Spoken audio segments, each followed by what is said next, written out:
Assalamualaikum warahmatullahi wabarakatuh. Alhamdulillahilladzi allafa baina qulubina fa asbahna bi nikmatihi ikhwana amma ba'd. Ikhwani fillah, azakumullahu wa iyyakum. Kita buka dengan bacaan basmalah.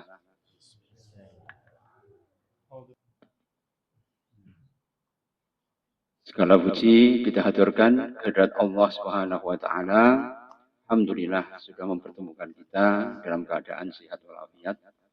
Dan salawat dan salam moga-moga senantiasa terlimpah pada uswah hasanah kita, qudwah utama kita, Kanjeng Nabi Muhammad sallallahu alaihi wasallam. Moga-moga kita mendapatkan syafaatnya min yaumi hada ila yaumil qiyamah insyaallah. Kita teruskan akifillah azakumullah wa iyyakum, yaitu nawaqidul Islam yang membatalkan Islam sekarang pada bab yang ke-9 ad-dasya. Manik takoda, barang siapa yang mempunyai keyakinan anna ba'dan nas, sebagian dari manusia la yajibu alaihi itiba'an Nabi sallallahu alaihi wasallam, di mana mereka meyakini ya seseorang itu tidak wajib untuk mengikuti Kanjeng Nabi Muhammad sallallahu alaihi wasallam.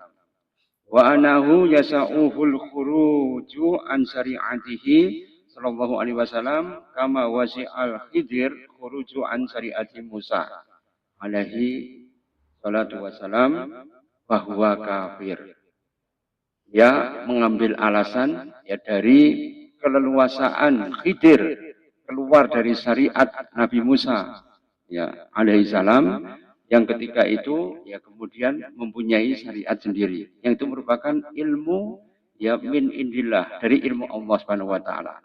Jadi kalau orang berkeyakinan bisa keluar dari syariat Kanjeng Nabi Muhammad sallallahu alaihi wasallam, maka dia sesungguhnya ingkar kepada Allah dan membatalkan atau ibtalus syahadatain atau batal syahadatain. Karena itu ikhwani fillah, wa ati'ullaha wa ati'ur rasula wa la tubtilu a'malakum. Bertaatlah antum semua pada Allah Subhanahu wa taala dan taatlah pada Rasul. Wala tubtilu a'malakum. Kamu jangan membatalkan atau mengibtalkan daripada amalanmu, hilang semua amalan. Wa qadimna ila ma amilu min amalin faj'alnahu haba'an mansuran. Maka kelak pada hari kiamat ketika semua amalan kita dihadapkan pada Allah Subhanahu wa taala akan menjadi apa? Haba'an mansuran. Menjadi debu yang berterbang. Karena itu ikhwani fillah, sunnah itu kalau menurut lughah, yaitu adalah sirah, yaitu jalan atau thariqah atau ya metode. Ya, di dalamnya bisa sayyi'ah, bisa hasanah. Itu hadisnya dalam hadis Kanjeng Nabi, man sana bil Islam sunatan hasanatan falahu ajruha wa ajru man amila biha. Barang siapa yang mengajarkan sunnah kepada seseorang dan orang itu kemudian mengajarkan sunnah itu pada orang yang lain, maka dia mendapatkan seluruh pahala dari yang pertama sampai yang terakhir. Tapi dalam hadis diterangkan lagi, man sana bil Islam sunatan sayyi'atan walahu wizruha wa wizru man amila biha. Barang siapa yang mengajarkan sunnah yang buruk dan kemudian diamalkan pada orang yang lain dan orang lain itu juga mengamalkan juga, wizruha, dosanya juga akan menjadi milik dari yang pertama sampai yang terakhir. Ya, jadi ini ya sunnah itu terdiri dari dua, bisa sayyi'ah, bisa hasanah. Dalam yang lain dikatakan ya menurut lisanul Arab bahwa as-sunnah itu adalah at-thariqu ghairu mardiyah, yaitu adalah sunnah itu jalan meskipun kita tidak ridho hawa nafsu kita. Jadi mau tidak mau kita harus ikut kepada Kanjeng Nabi Muhammad sallallahu alaihi wasallam. Itu kalau menurut lughah. Tapi kalau menurut ulama dari salafuna soleh kita, yang dimaksud dengan ya'nuna as-sunnah, yang dimaksud dengan sunnah yaitu adalah muwafaqah al-kitab wa sunnah Rasulullah sallallahu alaihi wasallam wa ashabihi sawa'an. bi umuri al-i'tiqadat wal ibadat wa yuqallibuha al-bid'ah. Yaitu adalah yang muwafaqah. Muwafaqah itu apa? Yang berkesesuaian atau yang sesuai dengan kitab dan sunnah Kanjeng Nabi Muhammad SAW wa ashabihi dan seluruh sahabatnya. Jadi kalau kita mengikuti Quran, sunnah dan apa yang kemudian diikuti oleh para sahabat, ya baik itu pada urusan ya, i'tiqadat yaitu keyakinan dan ibadat yaitu tentang ibadah. Wa yuqallibuha sedangkan kebalikannya itu adalah al-bid'ah. Jadi ma'asyiral muslimin ketika kita kemudian disuruh oleh Allah Subhanahu wa taala supaya kita ikut kepada Kanjeng Nabi Muhammad itu merupakan sebuah sunatullah. Karena itu parameter mahabbah atau cinta kepada Allah Subhanahu wa taala itu sejauh mana kita itba kepada Kanjeng Nabi Muhammad sallallahu alaihi wasallam. Karena zaman sekarang itu banyak orang yang mentalbis. Talbis itu apa? Ya, mencampur adukkan bainal haq wal batil. Itu mencampur adukkan antara yang hak dengan yang batil. Sehingga akhirnya yang terjadi apa? Yang batil pasti akan menang. Misalnya dalam sebuah kitab kanuragan itu ya. Kalau orang itu pengen ya misalnya mendapatkan brojo musti. Itu dia setelah sholat harus mukul-mukulkan di kakinya itu sambil membaca wa idza batastum jabarin itu sampai 1000 kali. Ya, nanti kalau sudah 1000 kali maka dia ya tawasul ya kepada doanya ini supaya dia mendapatkan pukulan ya lembu saketi atau brojo musti. Ini ketika dia meminta sesuatu mendikte Allah Subhanahu wa taala dengan amalan tertentu dan tidak pernah diajarkan oleh Kanjeng Nabi Muhammad SAW, ya itu kan bid'ah kan. Ya, jadi setan itu menyesatkan manusia pertama melalui kekafiran, ya, atau kesyirikan. Kemudian yang ketiga melalui kebid'ahan. Yang keempat melalui kabair atau dosa besar. Yang kelima dengan sogoir yaitu dengan dosa kecil. Dan yang keenam itu dengan semuanya yang lebih afadil itu kemudian ditinggalkan. Dia mencari yang paling mudah-mudah saja. Kemudian yang terakhir, setan itu akan biahwalihim seluruh kehidupan manusia. Ya, dia akan datang dari depan, belakang, samping, kanan, samping kiri, sampai atas. Supaya wala tajidu aksarohum ya sakirin. Sampai mereka tidak ditemukan, ya orang-orang itu tidak bersyukur pada Allah Subhanahu wa taala. Jadi tingkat-tingkat begitulah. Jadi setan itu akan mendekati kalau orang itu melakukan ya makar atau makoid setan tadi. Yang pertama dengan apa? Yaitu dengan kesyirikan. Karena itu antum kalau datang di paranormal, yang sampean inceng dulu itu kakinya. Karena dukun yang paling dodeng itu pasti menulis huruf Allah, Rasul itu pada kakinya. Itu jelas tukang sihir. Meskipun dia omongannya tentang ayat suci Quran, amalannya berkaitan dengan sesuatu yang syar'i. Tapi kalau kemudian dia itu, ya, itu namanya thariqatus sufla. Dalam sihir itu ada yang namanya thariqatus sufla, itu menggunakan thariqah dengan sufla, yaitu merendahkan diri. Merendahkan siapa? Allah, Rasul, orang beriman, dan Islam. Karena itu barang siapa yang mengatakan mangkola. Raditu billahi robba wa bil islami dina wa bi Muhammadin nabiyya wa rasula, maka dijamin Allah untuk masuk surga. Maka dia mendapatkan yang namanya ta'mul iman, yaitu halawatul iman, yaitu lezatnya iman. Karena itu kenapa para ateis pasti menyerang kaum muslimin dengan apa? Menjelekkan Allah, Rasul, orang beriman dan Islam. PKI misalnya ya, biasanya nangkap wayang atau ketoprak wayang wong itu dengan apa? Gusti Allah mantu. Ya, atau kemudian matinya Gusti Allah. Itu dalam ya apa? Bukunya Nietzsche. Nietzsche itu adalah salah satu buku yang kemudian digelontorkan oleh orang barat pada abad ke-15 ke-16. Supaya apa? Orang itu menjadi ateis. Bahkan filosof yang namanya Dante itu menggambarkan adanya purgatorio, yaitu surga dan neraka tadi digambarkan sesuatu dengan lelucon.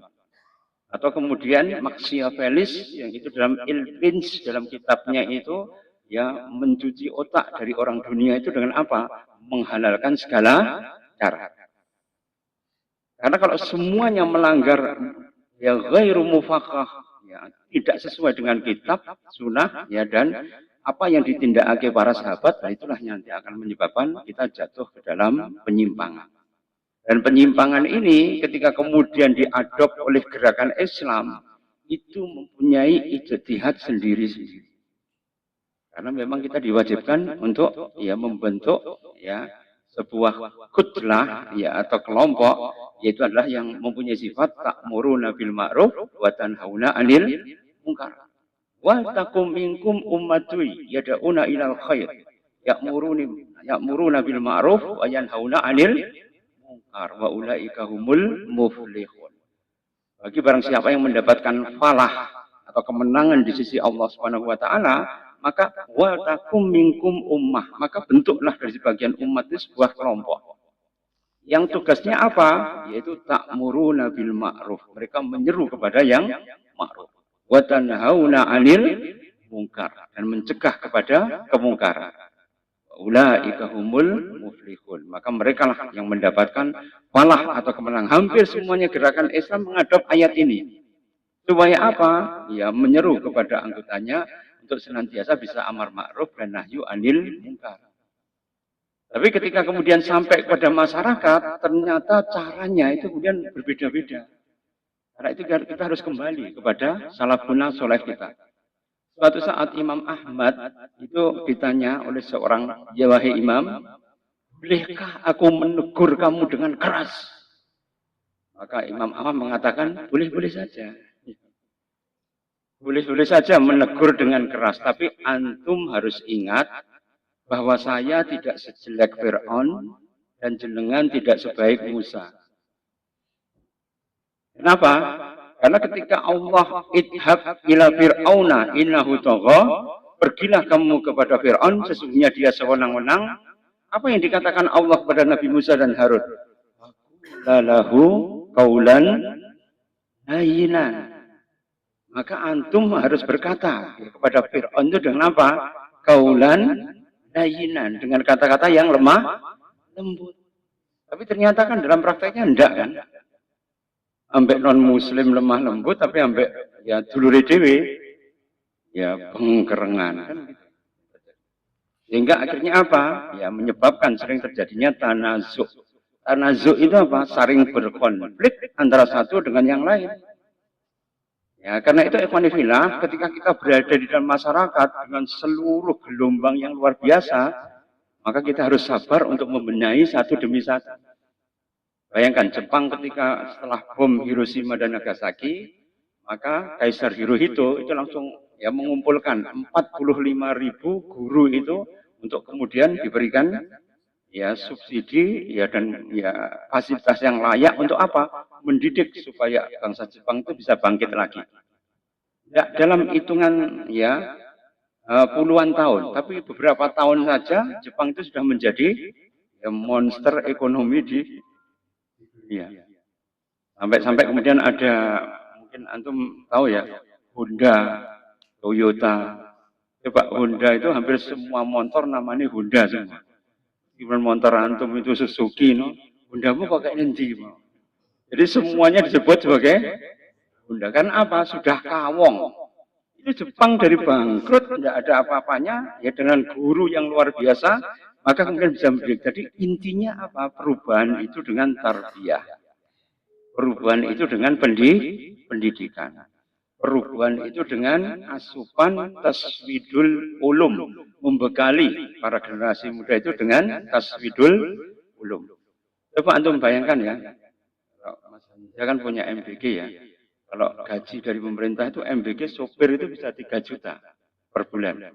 Tapi guru honorer itu gajinya itu 3 bulan sekali, bahkan cuma 250 sampai 500 ribu.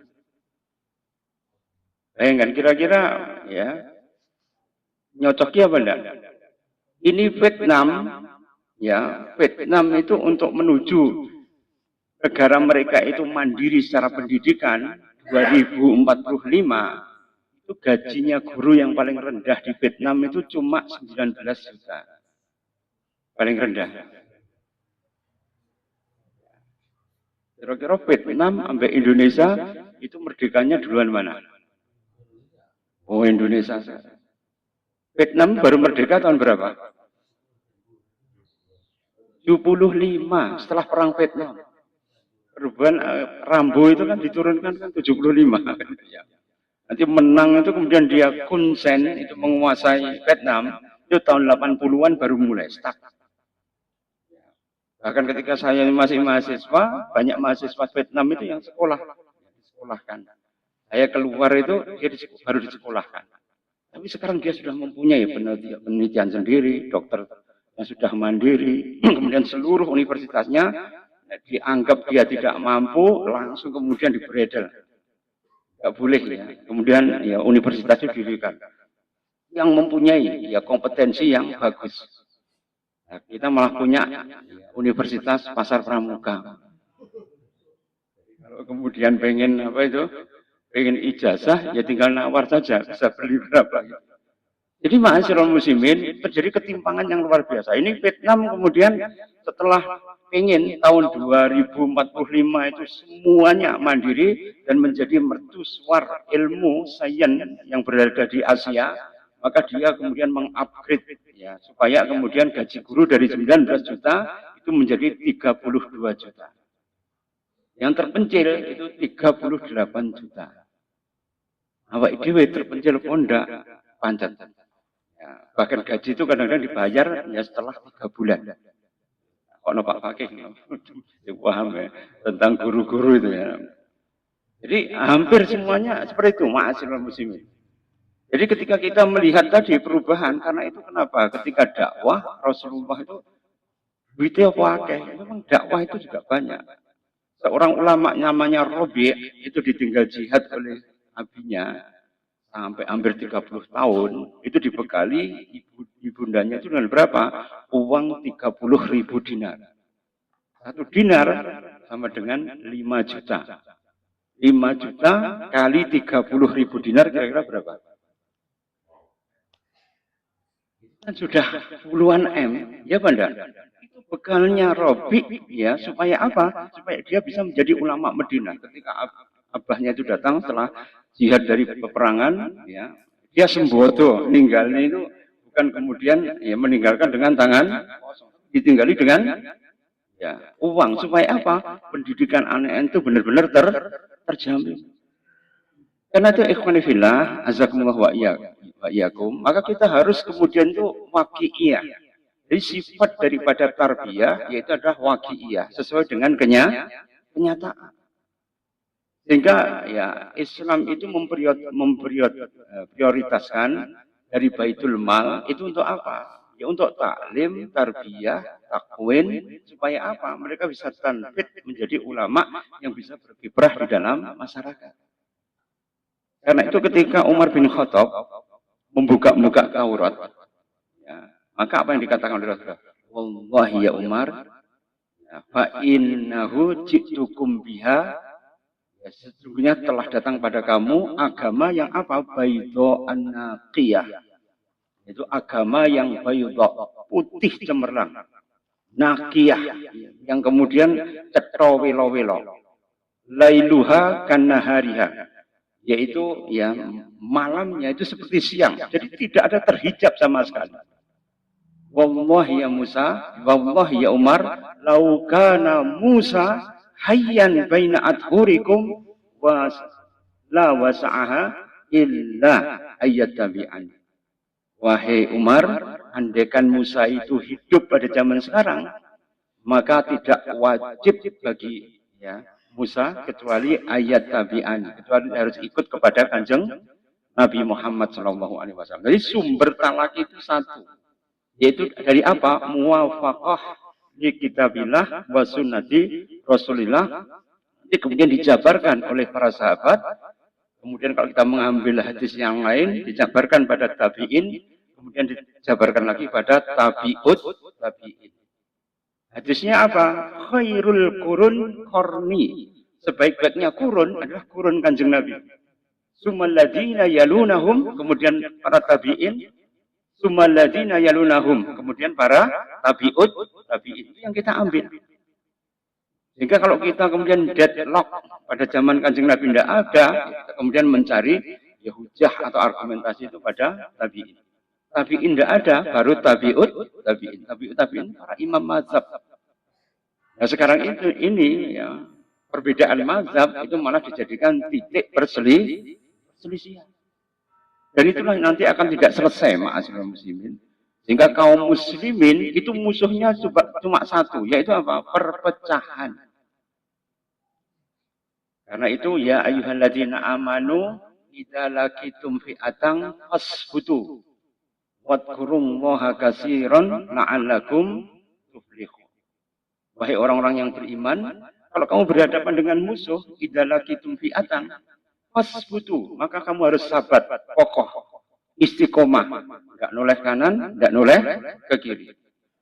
Enggak seperti Yudas Iskariot ya, ketika kemudian dia ditawari dengan 30 ya dirham ya oleh ya, Pontius Pilatus ya gubernurnya Romawi pada saat itu untuk mencari Nabi Isa alaihissalam, maka dia kemudian berkhianat hanya dengan apa? Dengan 30 dirham. Dirham itu satu dirham cuma 60 sampai 70 ribu gitu. Sangat murah sekali kan? Itu hanya dengan uang yang kecil saja, remeh-temeh, itu sudah kemudian dia membocorkan persembunyian daripada ya Kanjeng Nabi Isa alaihissalam. Karena itu ma'asyiral muslimin, ya seseorang itu diuji ketika berada di dalam kesulitan. Orang itu diuji ketika dia berhajat dengan uang atau ya kesenangan dunia. Maka ketika kemudian dia tidak kuat, biasanya dia akan fitnya ini sebenarnya nggak tertangkap Pak Gila. Kalau nggak ada hulu balangnya itu yang berkhianat. Alasannya apa? Kasihan. Makanya Jutnya Din itu ya sudah rematik, kakinya nggak bisa ditekuk, kemana-mana itu harus ditandu. Itu pun tidak pernah ketangkap oleh Belanda. Bahkan anaknya itu sampai tahun 42-43 itu masih berjihad melawan Belanda dan Jepang. Karena itu kenapa Aceh itu kemudian ya, kalau ada apa-apa itu kadang-kadang dianak dirikan. Karena apa? Kalau melawan itu sampai ya, anaknya Jutnya Din sampai ya 45 itu kalau enggak kemudian didatangi oleh Soekarno sendiri, kemudian direh-reh supaya kemudian bisa membangun RI, maka kemudian tidak akan meletakkan senjatanya. Bayangkan ini, itu sejak ya abad ke-19 sampai kemudian abad ke-20 itu mereka tetap berjuang, Pak. Bahkan rakyat Aceh itu masih sembodo yang memberikan uang dari seluruh emas yang mereka kumpulkan untuk membeli ya, pesawatnya Pak Soekarno, Soilawah. Dan ya, emas yang dikumpulkan itu berkilo-kilo itu bisa membeli 2 pesawat. Tapi ternyata yang dibeli cuma 1. Yang 1 kemana? Ya, tanyakan kepada rumput yang bergoyang. Jadi ma'asyiral muslimin, ya ini gambaran bagi kita ketika kita kemudian berdakwah dan Allah Subhanahu wa taala, ya inilah yang kemudian harus menjadi kunci buat kita, yaitu kita harus taat pada Allah dan Rasul-Nya. Ya, ada hadis ya yang membuat kita kadang-kadang itu ya merasa agak jengah begitu ya. Bahwa siapa yang paling sedih di dunia, maka dia yang paling banyak tertawa di akhirat. Ya, barang siapa yang kemudian ya banyak bersedih di dunia, maka dia akan mendapatkan ya kesenangan yang lebih ketika dia di akhirat.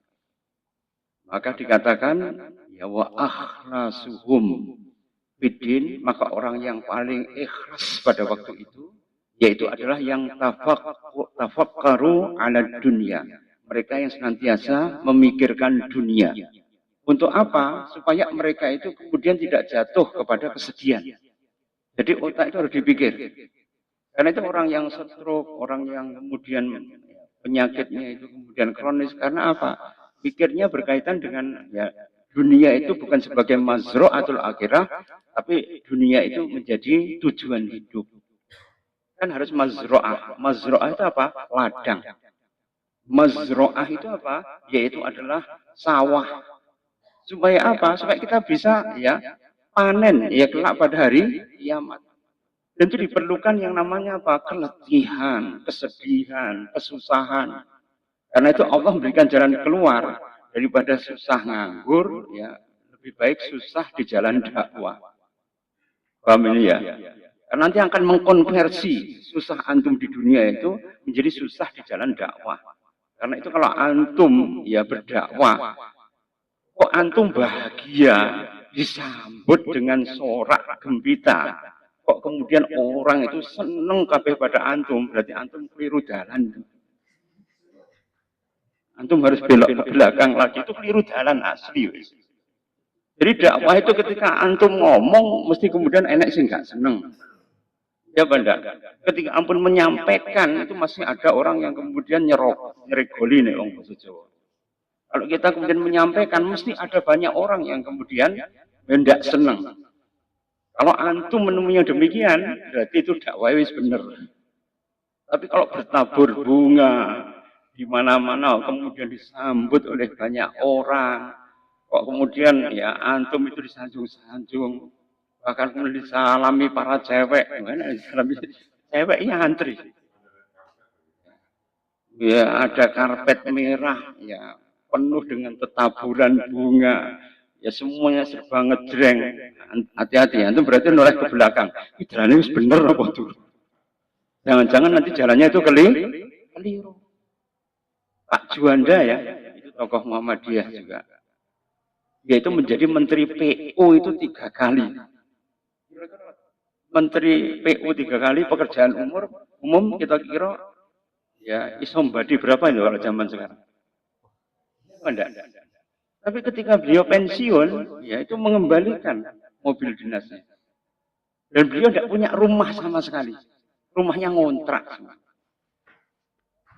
Dan kemudian Pak Najir itu sampai membuat bingung para ya, sekretaris kenegaraan. Karena apa? Tidak punya jas. Jasnya kabeh tembelan. Kalau kemudian ke acara ya kenegaraan, kan malu kan. Oh, habis still no wedges, beliaunya itu tambah Pak Prawoto, Mangku Sasmito. Ya, itu sampai akhir hidupnya pun dia itu berdakwah. Meninggalnya di Banyuwangi ketika tabligh. Itu ya, ketua Masumi yang terakhir. Tapi sebaik Masumi seperti tadi, tetap dibubarkan tanggal 17 Agustus 1960 dibubarkan. Itu berarti dakwah itu benar itu ya. Ya. Karena apa? Ya, karena nggak disukai orang. Ketika kemudian berusaha ya, untuk kemudian mengarahkan manusia itu kepada jalan yang benar. Jadi ma'asyiral muslimin, kalau antum di dunia ini ternyata mendapatkan banyak sekali cobaan, la yazalu, ya, terus menerus ya, bil mukminin orang yang beriman dengan apa? Bil balai. Nanti harus menghadapi bala. Hatta yamsi ala wajhil ardi, sampai dia berjalan di atas bumi, walaisa alaihil khati'ah, dan sama sekali tidak akan dihapus dosanya. Dengan berbagai apa? Cobaan ya di jalan ya dakwah tadi. Karena itu kalau antum menjadi orang biasa saja, tidak pernah berkecimpung dalam jalan dakwah, itu menyesal nanti. Karena apa? Kesedihannya tentang dunia, tentang sesuatu yang remeh. Ditinggal pacarnya saja, sampai kemudian dia bersumpah tidak akan menikah lagi. Kan menyiksa diri kan, iya Banda?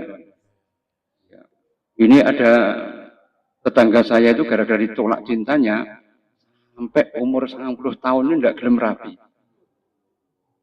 Ya, ketika kemudian ada orang yang rapi ini, ya ternyata apa? Beberapa hari kemudian mati, tidak sempat rapi. Ya, jadi Joko seumur hidup gara-gara apa? Katanya patah hati. Ada yang nunggu, ya seorang gadis sampai nikah 3 kali ya. Ditunggu, ya terakhir alhamdulillah setelah umur 60 tahun, ya cerai dengan ya, suaminya yang ketiga, bisa menikahi. Tapi kan wis menopause. Ya benar. Nek wong Malang wis kewet. Tapi begitulah cinta. Ceritanya tiada berakhir kan begitu ya. Jadi ketika kemudian hanya menyanjung cinta saja, ujung-ujungnya apa? Kayak Roro Mendut sama Rono Citro, ujung-ujungnya ya mati kabeh. Dan juga Romeo dan Julia juga mati kabeh. Ya, hampir semuanya tidak ada yang bahagia. Ya, karena apa? Hanya kemudian mengagulkan sesuatu yang fana. Ada cerita yang konyol sekali. Ada seorang muridnya tabiin itu jatuh cinta kepada pasukan Nasrani tapi wanita. Dulu kan orang Nasrani kan prajuritnya itu supaya kaum muslimin itu ya istilahnya dredeg dipasang itu yang cantik-cantik kayak gitu. Bayangkan, ya rambutnya pirang semampai, rambutnya kemudian mengkilat tiba tudung perang. Itu ketika kemudian maju, ini sing ngarep itu ada salah satu muridnya tabiin nggak kuat gelayat ya. Akhirnya kemudian ya setelah perang itu ternyata dua-duanya belum mati. Akhirnya kirim-kiriman surat dua-duanya, dua sejoli. Selundupkan ke kemahnya masing-masing. Wahai Adinda, aku rindu sekali kepada sampean. Bagaimana cara kemudian merendam kerinduan ini? Wah, kemudian si perempuannya juga mengirim. Akhirnya kirim-kiriman surat, akhirnya jatuh cinta. Dan setelah itu kemudian konangan oleh bosnya. Wah, akhirnya dipisah. Awakmu kudune kuwi cinta, ya kamu harus masuk ke agama Kristen. Dengan perempuannya kalau kamu pengen menikah ini harus masuk ke Islam. Akhirnya mau dua-duanya ya stres. Si pria tadi ya Allah, karena dia kemudian menahan rindu itu sampai rindu dendam itu kemudian apa sakit dia. Menjelang kematiannya dia mengatakan, ya Allah, ketika disambangi oleh gurunya lagi, iya toh, masalah ngono ya gak kuat gelayat. Wahai guru, meskipun aku tidak ketemu di dunia, aku ingin ketemu di akhirat. Meskipun di neraka sekalipun. Maka saksikanlah, aku murtad ya guru. Murtad kepada gurunya, seorang tabi'in. Karena dia ahli hadis, ahli Quran. Ujung-ujungnya apa? Dia mati dalam keadaan kafir. Hanya ingin bertemu dengan kekasihnya. Nah, kekasihnya tadi, ketika kemudian dia juga menahan rindu, akhirnya sakit juga. Dan setelah sakit itu, kemudian dia mengatakan, aku pengen sekali ketemu, tapi kalau aku ketemu dalam keadaan kafir, aku kan ya diazab oleh Allah. Karena itu dia mendatangkan seorang ulama, gurunya tadi, wahai ya ulama, saksikanlah aku beriman pada Allah SWT. Maka dia kemudian bersahadat dan setelah itu mati.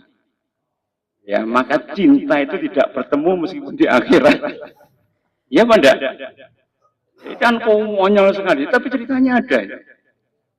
Di dalam ya, Bidayah Nihayah itu Ibnu Katsir itu ya, memberikan sebuah catatan kaki ya, mana watinu ala anfusikum, karena itu kamu harus mempunyai watinu ala anfusikum. Jadi mempunyai ketetapan hati yang ojo mingslah-mingsli. Hanya mengejar cinta tok direwangi murtad tiba-tiba orang ketemu juga sampai di sana. Kan konyol itu. Karena itu ikhwan fillah, azakumullah wa iyyakum, maka ketika seseorang itu ya percaya, seseorang tidak wajib mengikuti kanjeng Nabi, ini kemudian dia sebenarnya sudah ingkar. Andaikan orang tadi tahu bahwa dia harus istiqomah, ya wis lah ya. Moga-moga Allah memberikan hidayah pada dia, kan selesai sebenarnya. Yang mudah kan, tapi dia malah apa? Pengen mengejar cintanya itu sampai di neraka. Kira neraka enak apa gitu. Ya di sana kan ya penuh dengan siksaan yang maha dahsyat. Bahkan orang pun tidak sempat ya untuk kemudian menemui satu dengan yang lain. Ikhwanifillah, azakumullah yakum. Inilah gambaran kalau kita pengen ya berada di dunia ini, tetaplah antum sedih, ya, soro, ya menangis, ya bahkan kesel, tapi kesel itu adalah lillah. Kalau antum itu tidak lillah, mesti lelah gitu. Jadi antara lillah dengan lelah itu garisnya cuma tipis. Ya. Ikhlas apa? Oh enggak. Karena itu menurut Hudail bin Iyad, ya, amalan yang paling baik dan diterima apa? Akhlasuhum wa aswabuhum. Yang paling akhlas dan paling aswab. Aswab paling sawab. Sawabnya yang paling wallahu a'lam bisawab gitu ya. Jadi Allah itu mengetahui yang paling sawab. Sawab itu yang paling semoga kita mendapatkan ya, hidayah dari sisi Allah Subhanahu wa taala dan semoga kita tidak terjebak ya dengan maqaid ya. Setan itu benar-benar luar biasa. Nanti kalau ini enggak berhasil lewat sini. Enggak berhasil sampai antum menemui Allah Subhanahu wa taala, godaan ini enggak akan berhenti. Karena itu kita saling mendoakan ya dengan adanya jalsah ini supaya kita bisa tawasobil hak, tawasobi sabr. Karena menungso itu nek wis mangan nasi mesti nasian. Nasian itu gampang lali. Karena itu bukunya Gontar tuh toko bukunya kan Latansa. Ojo sampai lali. Kalau kemudian lali ya namanya nasian. Nah, menungso Indonesia senengane mangan nasi. Kalau nek ngapalne wangel nek wis parek biasanya buru. Karena itu wanifillah, demikian yang biasa sampaikan, moga-moga bermanfaat. Aku qouli hadza, astaghfirullahaladzim wa lakum, wallahu muwaffiq ila aqwamit thoriq. Wassalamualaikum warahmatullahi wabarakatuh.